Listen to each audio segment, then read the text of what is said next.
Hey there, you're looking kind of cute. Don't forget to subscribe and check out all my other socials. Enjoy.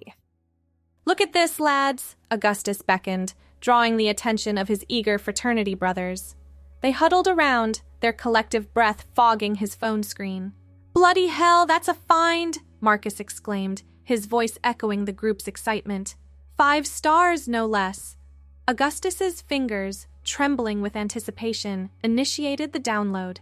At 22, he stood 6 feet tall with broad shoulders from years of college football, his brown hair stuck up at odd angles from sleeping on the couch during their planning session. Don't chicken out now, Brad slapped him on the back. Think about it.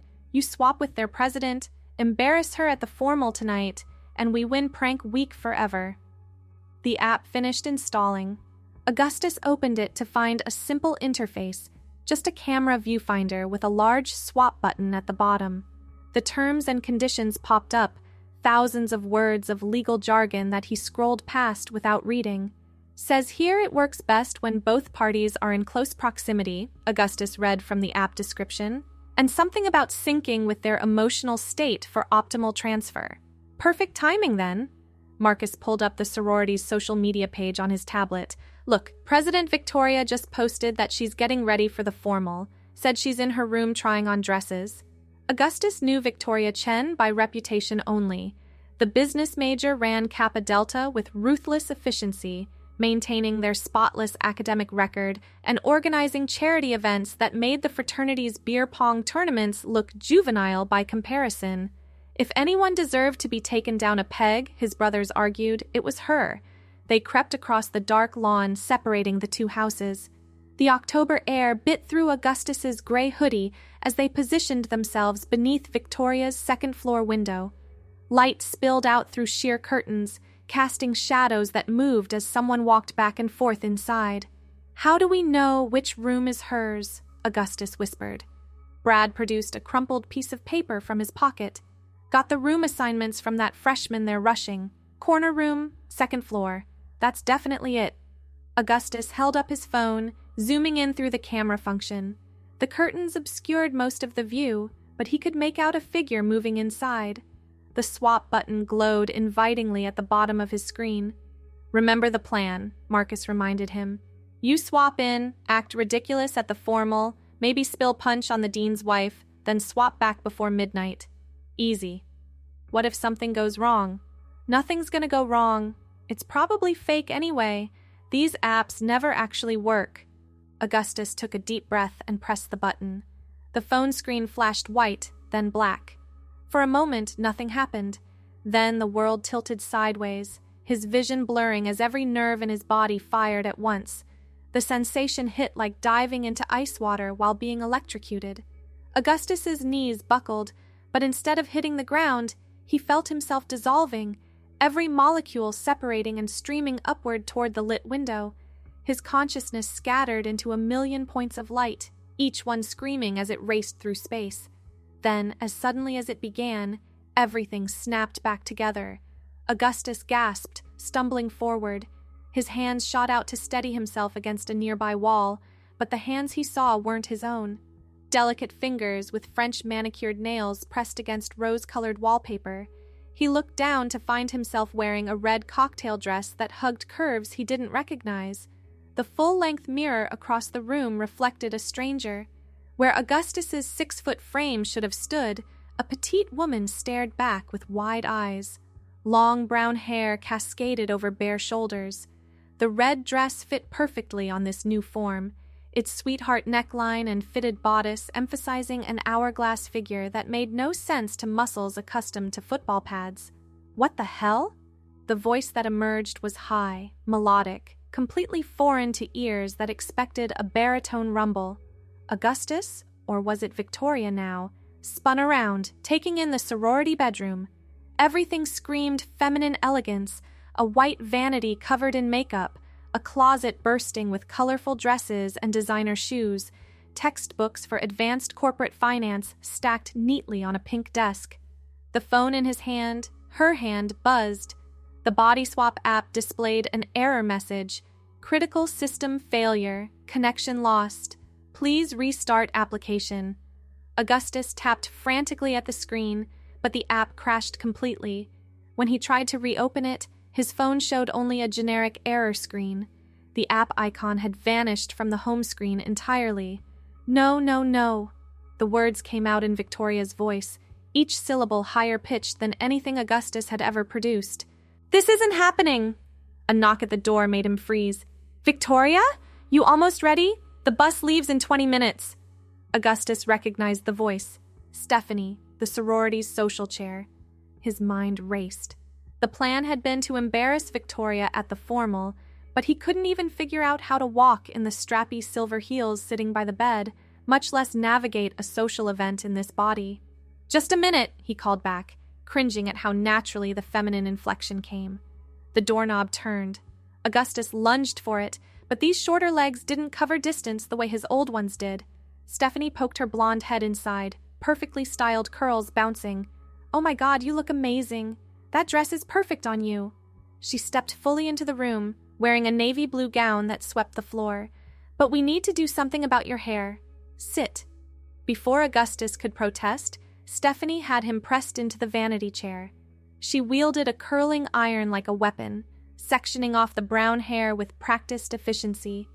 "You've been so stressed about this formal," Stephanie chatted while she worked. "I know meeting all those alumni donors is pressure, but you're going to nail that speech. You always do." "Speech?" Augustus's voice cracked. "The keynote about our charity initiatives? The one you've been practicing for 3 weeks?" Stephanie paused mid-curl. "Are you feeling okay? You seem off." "Just nervous." Augustus forced a smile that felt strange on this new face. In the mirror, Victoria's features arranged themselves into an expression he didn't recognize as his own. "Well, don't be. You're the best president we've ever had. Those Sigma Chi idiots wish they had half your leadership skills." Stephanie applied hairspray liberally. "Speaking of which, did you see what those morons did to our lawn flamingos last night?" Augustus stayed silent, watching Stephanie transform the brown hair into elaborate curls pinned to one side. She moved on to makeup next, dabbing concealer and brushing powder with movements too quick to follow. "There, gorgeous." Stephanie stepped back to admire her work. "Now let's go. Everyone's waiting downstairs." The walk downstairs in heels proved treacherous. Augustus gripped the banister, each step a calculated risk on legs that felt too short, center of gravity all wrong. The red dress swished around knees that sat higher than they should, its fitted design restricting his stride to small, careful steps. The Kappa Delta foyer buzzed with activity. 20 women in formal gowns clustered near the door, touching up lipstick and adjusting their hair. They all turned when Augustus appeared on the stairs. "Finally, our fearless leader graces us with her presence," called out a redhead in an emerald dress. "We thought you might skip your own event." Augustus managed what he hoped looked like a confident smile. The women parted as he reached the bottom of the stairs, several reaching out to squeeze his shoulders or adjust the dress's neckline. The casual touches felt invasive to someone unaccustomed to this level of physical affection. "The bus is here," someone announced. Augustus found himself swept along with the crowd, helped into a chartered bus by hands that steadied his uncertain balance in the heels. He claimed a window seat, hoping to avoid conversation during the ride. "Nervous about seeing Nathan tonight?" Stephanie dropped into the adjacent seat. "I know you two have been having issues." Augustus's mind went blank. Nathan? Victoria had a boyfriend? This kept getting worse. "We're fine," he managed. "Sure you are." Stephanie's knowing look suggested otherwise. "Just remember, you deserve someone who supports your ambitions. If he can't handle dating a future CEO, that's his problem." The bus rumbled through downtown, finally stopping at the Marriott where the formal was being held. Augustus followed the others into a ballroom decorated in silver and gold, round tables set with fine china and elaborate centerpieces.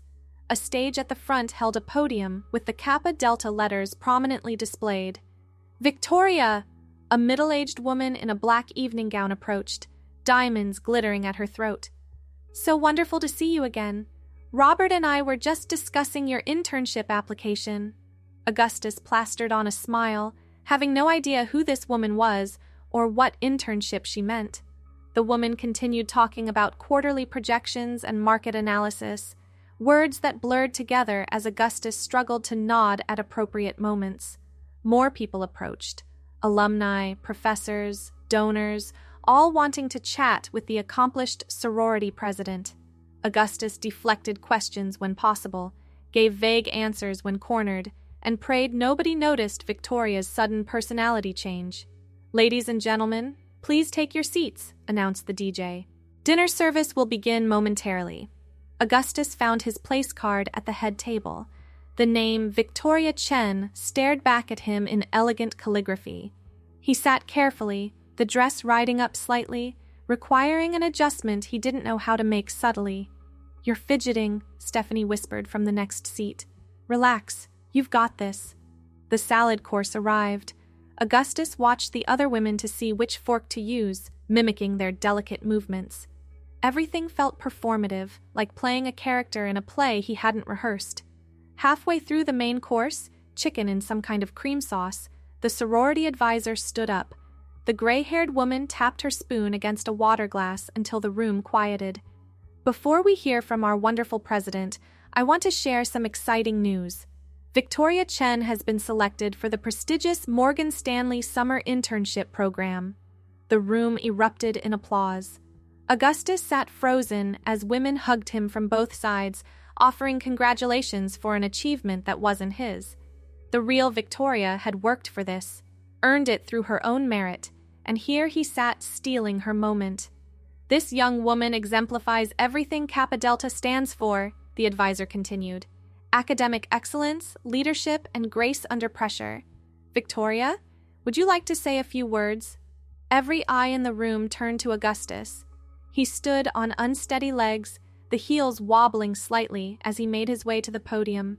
The microphone loomed before him like a cobra ready to strike. "Thank you," he began, Victoria's voice emerging clear and strong despite his inner panic. "This honor means so much to me." He gripped the podium edges, knuckles white beneath the perfect manicure. What could he say? He knew nothing about Victoria's life, her dreams, her work toward this internship. The silence stretched too long. "When I first joined Kappa Delta," Augustus continued, improvising desperately, "I never imagined I'd be standing here. Each of you has shaped who I've become.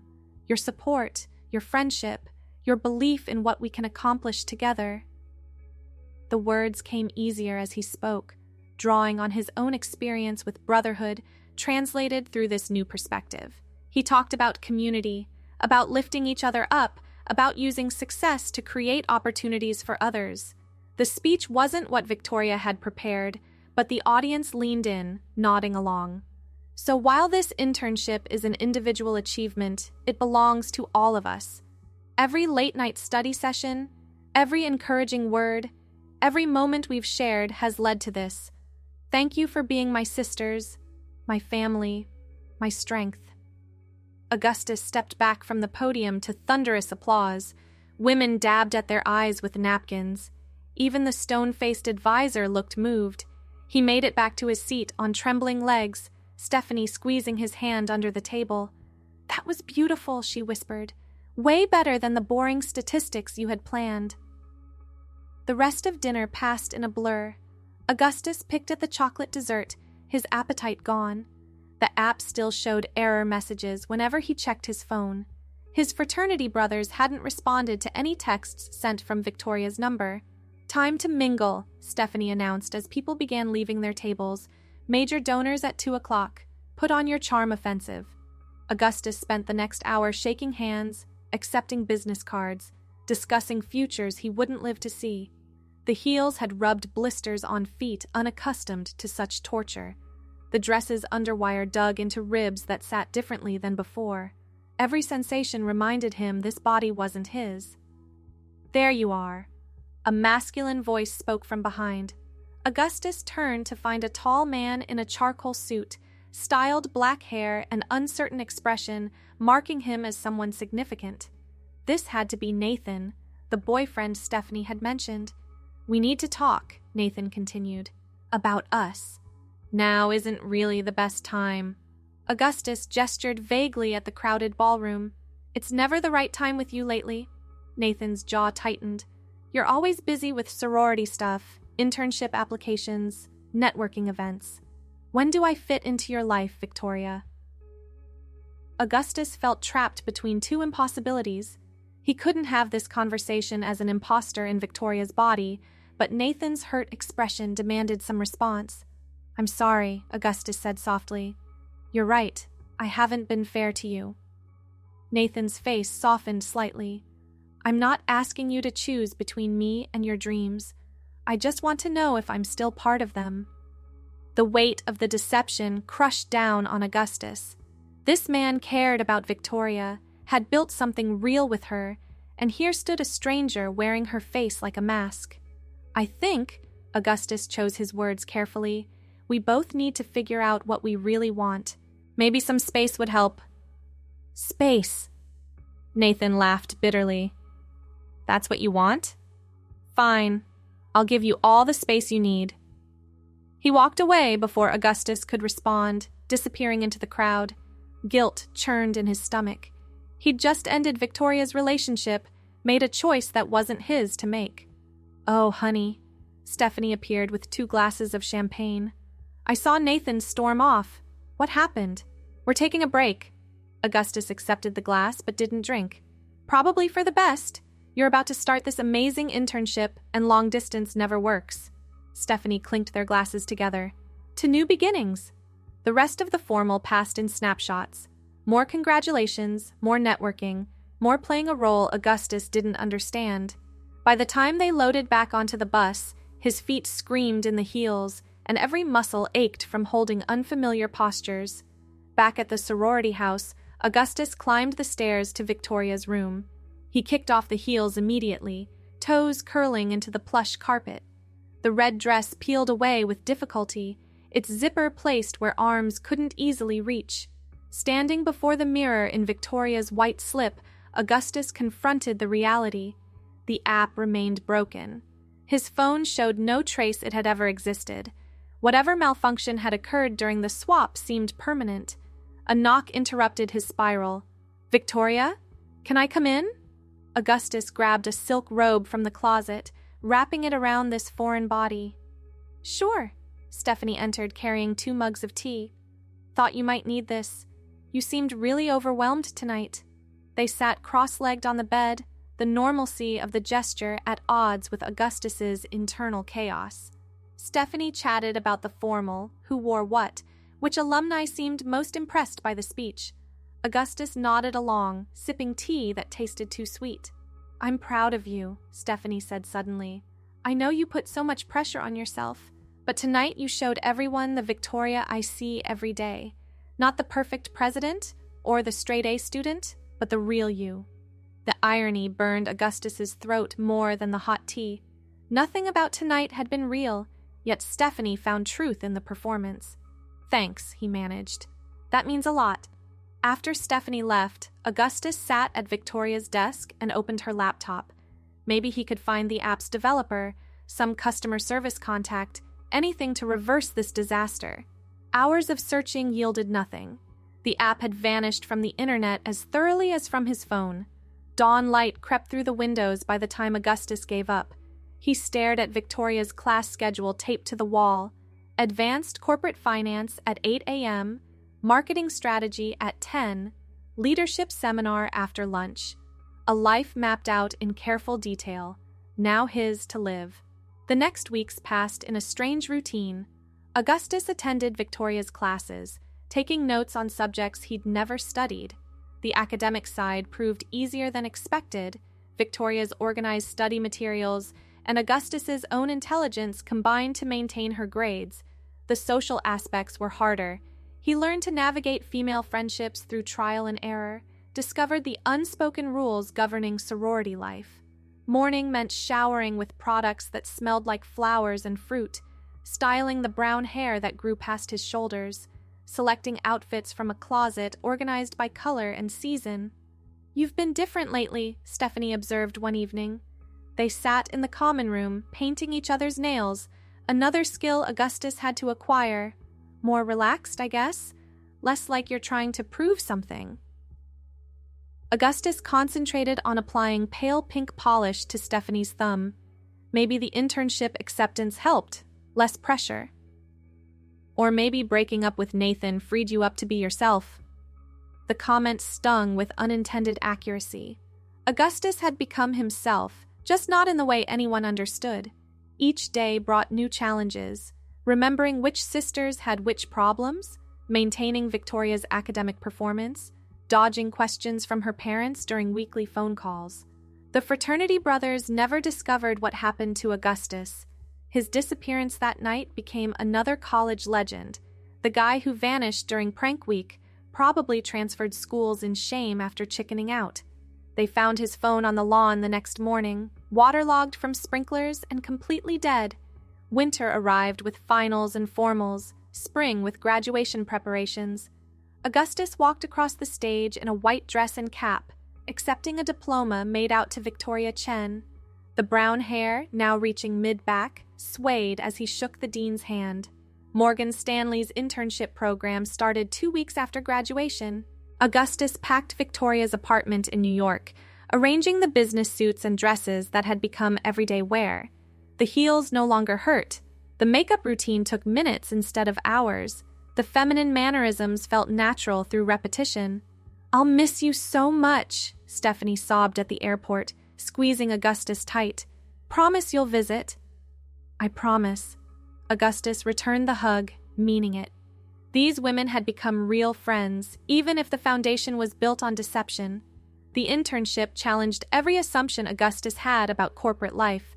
He excelled through long hours and genuine interest in the work, earning a full-time offer by August. The hiring manager praised Victoria's unique perspective and innovative solutions. Years passed in Manhattan's blur of seasons. Augustus built a career at Morgan Stanley, climbing from analyst to associate to vice president. The corner office came with a view of Central Park and recognition as one of the firm's youngest female executives. Dating remained off-limits. The few attempts ended quickly when Augustus couldn't reconcile attraction patterns that no longer aligned. Instead, he focused on mentoring young women entering finance, using Victoria's success to open doors for others. "You're an inspiration," a fresh college graduate said after Augustus's presentation on breaking glass ceilings. "Seeing someone who looks like me in leadership changes everything." The comment echoed as Augustus stood before his bathroom mirror that night. The reflection showed a successful woman in her late 20s. Brown hair styled in a professional bob, designer suit tailored to a form that had long stopped feeling foreign, confident posture earned through years of practice. Victoria Chen had become real through living her life. The football player named Augustus existed only in memories that felt increasingly distant. Sometimes, late at night, he wondered what happened to the original Victoria, if she'd adapted to his life as thoroughly as he'd claimed hers. The thought led nowhere productive. Augustus had grieved the loss of his original identity, raged against the unfairness, searched desperately for solutions. But time had worn those edges smooth. The life he lived now had meaning, purpose, friendships, and achievements earned through his own efforts, even if the starting point was stolen. His phone buzzed with a text from Stephanie, now a successful event planner in Los Angeles. She'd attached photos from her engagement party, radiant in a gold dress beside her fiancé. Augustus smiled, typing congratulations with manicured thumbs. The app that changed everything had vanished without a trace, its promise of temporary transformation becoming permanent reality. Augustus had entered that dressing room as a prank and emerged as someone entirely new. Not the embarrassment his fraternity brothers intended, but a complete reimagining of identity and possibility. Fashion design had replaced football, board meetings substituted for keg parties, and sisterhood transformed the meaning of loyalty. The red cocktail dress that started it all hung in the back of his closet, a reminder of the night everything changed. Augustus Chen, the name felt natural now, closed the laptop and prepared for bed. Tomorrow brought another presentation to the board, another chance to prove women belonged in finance's highest ranks. The brown hair fanned across silk pillowcases as he settled in for sleep. The body swap app had crashed, trapping him in this life. But somewhere between that first terrified night and this accomplished evening, Augustus had stopped looking for an escape. The cage had become home, the performance had become truth, and the stolen life had become legitimately his own. Morning would bring coffee and emails, meetings, and strategic planning. Augustus would wake in this body as he had for years now, dress in clothes that fit perfectly, and continue building the career Victoria had started. The merger was complete, 2 lives folded into one, inseparable after so much shared time. His phone sat charging on the nightstand, its screen dark and peaceful. No mysterious apps appeared to offer impossible swaps. No fraternity brothers called with elaborate pranks. Just calendar reminders and work emails, the ordinary stuff of an extraordinary life. Augustus smiled in the darkness, pulling covers up to his chin. The transformation was permanent, irreversible, and somehow exactly where he needed to be. The universe had played its own prank, bigger than anything college boys could imagine, and Augustus had learned to laugh along. Thanks for watching. Don't forget to check out my other socials if you want more content, early access, behind the scenes, and more. All links down below.